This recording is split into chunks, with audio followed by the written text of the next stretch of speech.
India Australia 5 മത്സര T20 പരമ്പരയിലെ ആദ്യ മത്സരം ഇന്നാണ് നടക്കാനായി പോകുന്നത്. ഇന്ത്യൻ സമയം ഉച്ചകഴിഞ്ഞ് 1:45-നാണ് ഈ മത്സരം ആരംഭിക്കുന്നത്. കാൻബറയിൽ വെച്ച് നടക്കുന്ന മത്സരം ടീം ഇന്ത്യയെ സംബന്ധിച്ച് ഏകദിന പരമ്പരയിലേറ്റ തോൽവിക്ക് മറുപടി നൽകാനുള്ള ആദ്യത്തെ അവസരമായിട്ട് തന്നെയാണ് മാറുന്നത്. സൂര്യകുമാർ യാദവ് നയിക്കുന്ന ഇന്ത്യൻ ടീമിൽ വൈസ് ക്യാപ്റ്റൻസി റോളിൽ ശുഭ്മാൻ ഗില്ലാണ് ഉള്ളത്. സീനിയർ താരമായി ജസ്പ്രീത് ബുംറ മാത്രമുള്ളപ്പോൾ ബാക്കി ഏഷ്യ കപ്പിനെ കളിച്ച ഏറെക്കുറെ ഇന്ത്യയുടെ അതേ സ്ക്വാഡ് തന്നെയാണ് ഓസ്ട്രേലിയക്കെതിരായി T20 മത്സരത്തിലും എത്തുന്നത്. മലയാളി താരം സഞ്ജു സാംസന്റെ റോളുമായി ബന്ധപ്പെട്ട് നിർണായക ചർച്ചകൾ തന്നെയാണ് അവസാന നിമിഷം ഉയരുന്നത്. സഞ്ജുവും ജിതേഷ് ശർമ്മയും തമ്മിൽ ശക്തമായൊരു മത്സരം ടീം സെലക്ഷന് വേണ്ടി നടക്കുന്നു എന്നാണ് ഏറ്റവും പുതിയ റിപ്പോർട്ടുകളിൽ ഇൻസൈഡ് സ്പോർട്സ് പറയുന്നത്. ജിതേഷിനും ഉപരി സഞ്ജുവിന് തന്നെയാണ് സാധ്യതകൾ കൂടുതലുള്ളത് എങ്കിലും വേഗത്തിൽ റൺസ് ഉയർത്താനുള്ള ജിതേഷിന്റെ കേപ്പബിലിറ്റി തന്നെയാണ് ഈ റിപ്പോർട്ടിൽ ചൂണ്ടിക്കാണിക്കുന്നത്.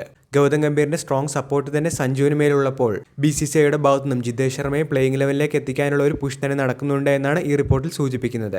നേരത്തെ ഓപ്പണർ സ്ഥാനം നഷ്ടമായ സഞ്ജു സാംസൺ 5ാം സ്ഥാനത്ത് മധ്യനിരയിലായിരുന്നു കളിച്ചിരുന്നത്. ഇന്നത്തെ മത്സരത്തിലും സഞ്ജു അതേ റോളിൽ തന്നെ തുടരുമെന്നുള്ള റിപ്പോർട്ടുകൾ കാണുമ്പോൾ വിക്കറ്റ് കീപ്പർ റോളിനായി ജിതേഷ് ശർമ്മയ്ക്ക് ഇനിയും കാത്തിരിക്കേണ്ടതായി തന്നെ വരും. നിങ്ങളുടെ അഭിപ്രായത്തിൽ ജിതേഷ് ശർമ്മയാണോ സഞ്ജു സാംസൺ ആണോ ഇന്ത്യൻ ടീമിന്റെ വിക്കറ്റ് കീപ്പർ റോളിലേക്ക് എത്തേണ്ടത്?